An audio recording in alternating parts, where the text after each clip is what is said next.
Hidden for centuries, buried beneath roots and silence, stands a temple whispered only in forbidden prayers. The Temple of the Naga. The stories speak of a place lost to time, a sanctuary so sacred, so profoundly powerful, that its very existence was erased from maps and memory. They called it a myth, a bedtime story for frightened children. But myths are often the echoes of a forgotten truth. For generations, whispers of its serpentine guardians, the divine Naga, have haunted the jungles of Southeast Asia. Beings of immense power, half human, half serpent. They were said to hold the keys to the balance between the mortal and spiritual realms. Our journey began with a single, cryptic map fragment, purchased from a shadowy bazaar in a forgotten corner of the world. It wasn't paper, but etched onto a shard of petrified wood, depicting a river that no longer flows and a mountain range eroded by millennia of rain. The local legends warned us away, speaking of a place where the jungle itself was alive, where the trees had eyes and the shadows breathed. They said that all who sought the temple were either driven mad by its illusions or swallowed whole by the forest, never to be seen again. But the lure of the unknown, the promise of uncovering a chapter of history that the world had tried to bury, was too strong to resist. Following the ghostly lines of the ancient map, we pushed deeper into a wilderness, untouched by modern man. The air grew thick, heavy with the scent of damp earth and decay.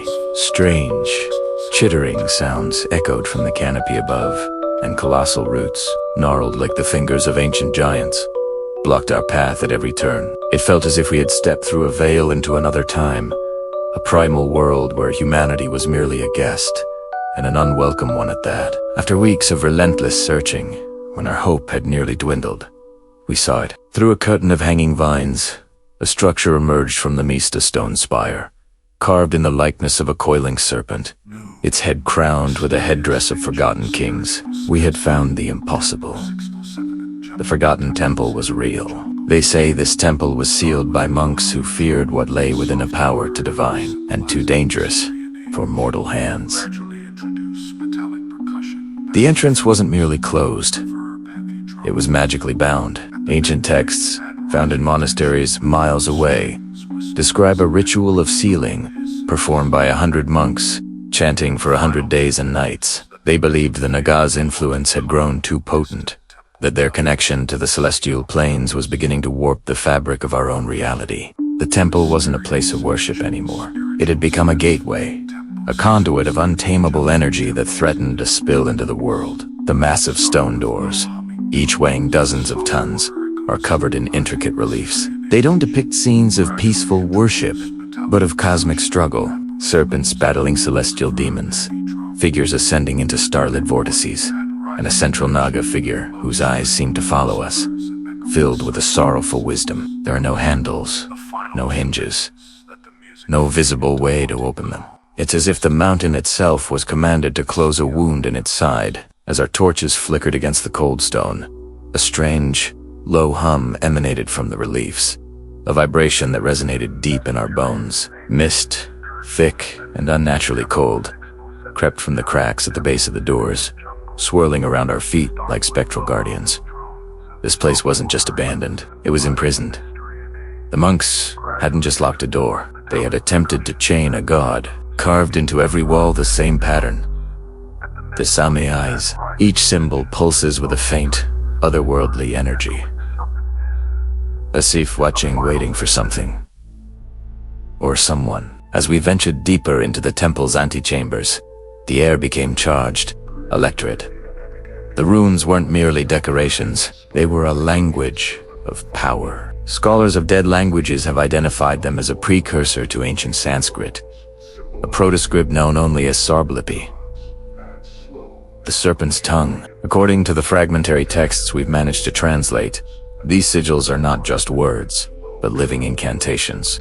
They channeled the telluric energies of the earth, drawing power from the planet's magnetic field and focusing it within the temple's heart. Wheat X step.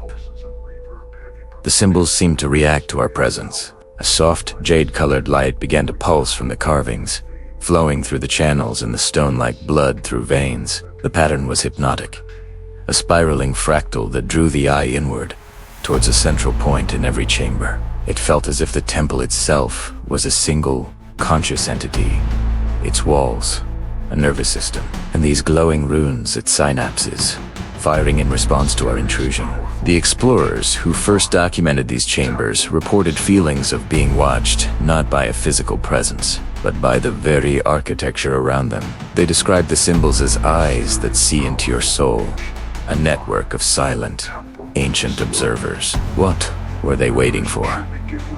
Was it a celestial alignment, a prophesied return, or simply the arrival of those who understood their language? Legends say the Naga spirits never left.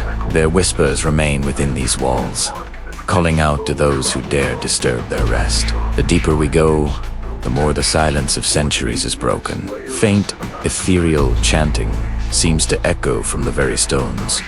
A choir of voices from a bygone era. It's a sound that is not heard with the ears, but felt in the minor psychic residue left behind by millennia of ritual. Seismographs we placed outside registered minute.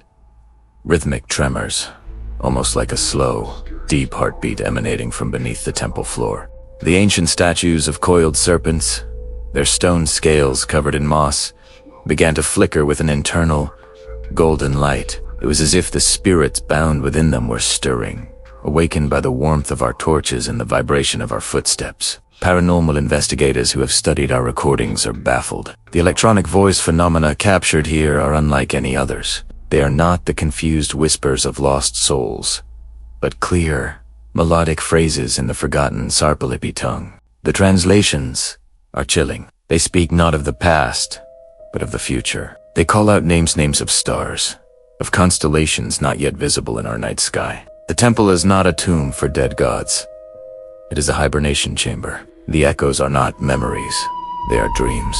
The dreams of the Naga, waiting to awaken and reclaim what was once theirs. The temple is not haunted, it is dreaming. At the heart of the temple lies a mirror of water to portaless souls. One look within, and the past, present, and future become one.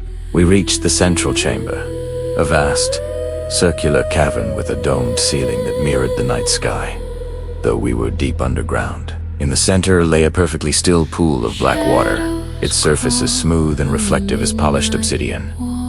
This is the Nagakunda, the Serpent's pool. The legends claim this water is not from our world, but a tear from the eye of a cosmic serpent, a liquid gateway between dimensions. The great mural on the ceiling, a colossal Ouroboros, devouring its own tail, began to glow with intense light, its light reflecting in the pool below. As we gazed into its depths, the surface rippled.